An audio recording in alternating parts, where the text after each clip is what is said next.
Okay, new chapter here, and I worked a little bit off camera. I just did a 2-minute quick tip of the day, and that involved using the big Bristol brush.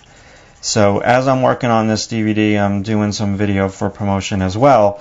So I just worked slightly on this background tone, and I made it a little bit darker, and I did it because I had to get a little bit close to the drawing to make sure that I got this edge. And the more that I put down this background tone, the more things are starting to gel and happen for me in terms of me digging the drawing.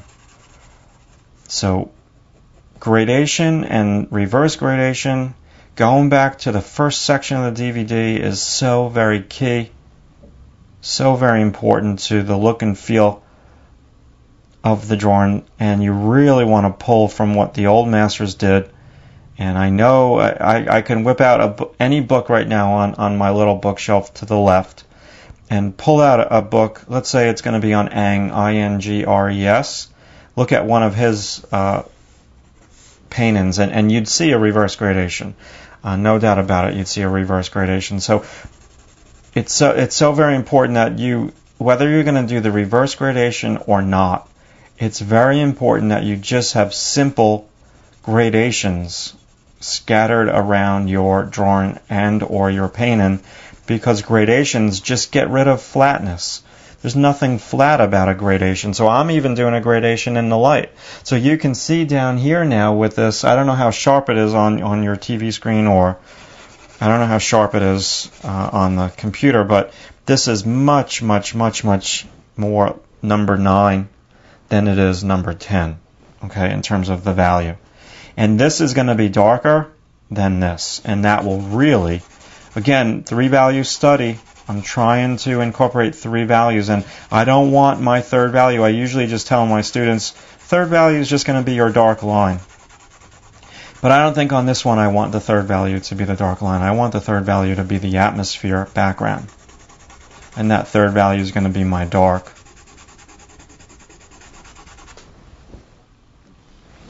Now, I'm probably going to do the opposite over here. I'm going to go a little bit darker with this. I think so. I'll feel it out.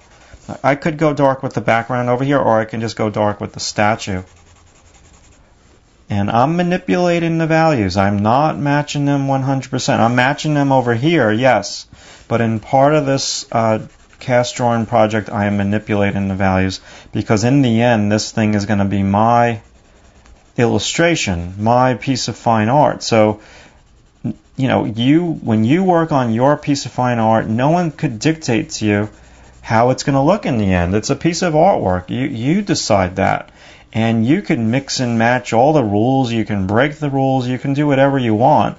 It's not like it's an illustration where, you know, a client is saying, well, we must have all of the background dark. And if you don't do it dark, we're not going to pay you. So fine art, this is a little more fine art. This is, you know, for my own joy. If I wasn't filming it for a DVD, it's really, I would just be doing this for my own joy, and I'd want to do it the way that I want to do it. And so for me, what I'm doing is I'm feeling it out as I go.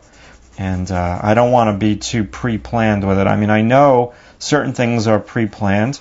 I know that I want to have the reverse gradations. I know that I want this to be my lightest light, and all that kind of jazz. I know that I want to get a somewhat realistic interpretation of what is up there in front of me. I want to kind of render it as I see it. I don't want to, you know, do an abstract piece by any means, because that's not what I do. But so I am giving myself some kind of rules. They're just, you know, a little flexible.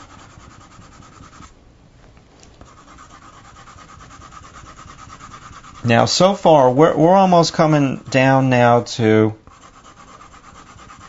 our second DVD. So this probably is going to be a 3 DVD set. I've never done one that's 3 DVDs. I've 2 at the most. So I think that should be sufficient for you guys.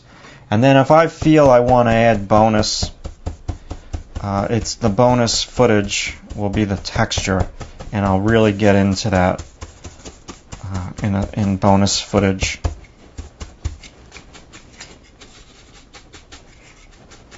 Okay, so how are we doing with time?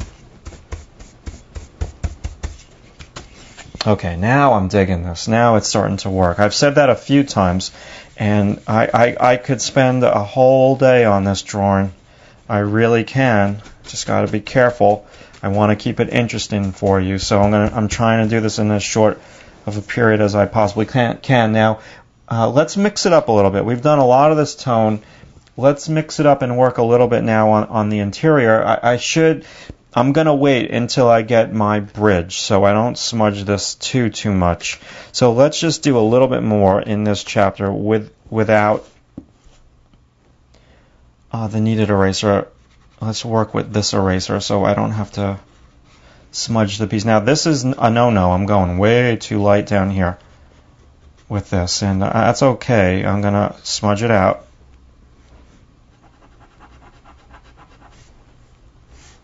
Top plane of these abs. This needs to be so much darker. Now we're getting to the time of the day here that I'm probably going to stop working on this soon because the light is changing. Even though I have a fixed light, my ambient light, that means the light that is surrounding the whole statue, is starting to change.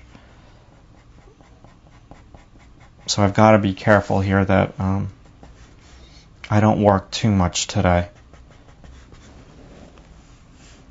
Okay, let's get in a highlight over here.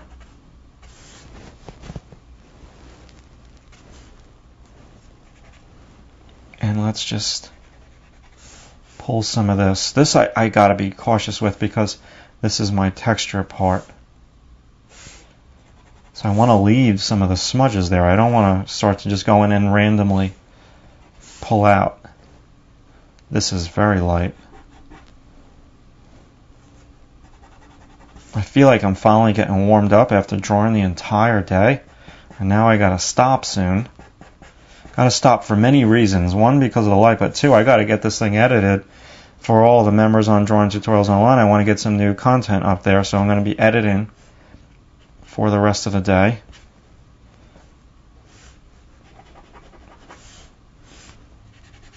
Okay, just pulling out, old school technique. The amount I could do a lot of drawing with this eraser. It's the amount of pressure that I put down on this pencil.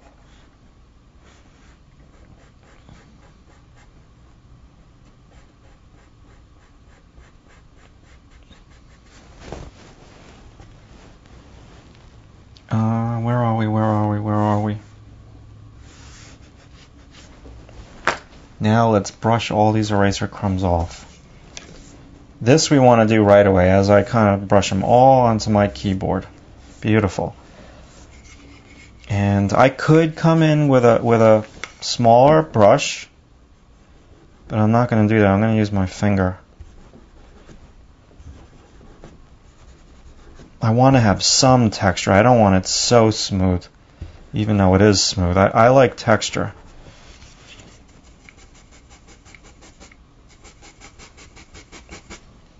Didn't think I was going to be using this brush that much, but I am, and I like it.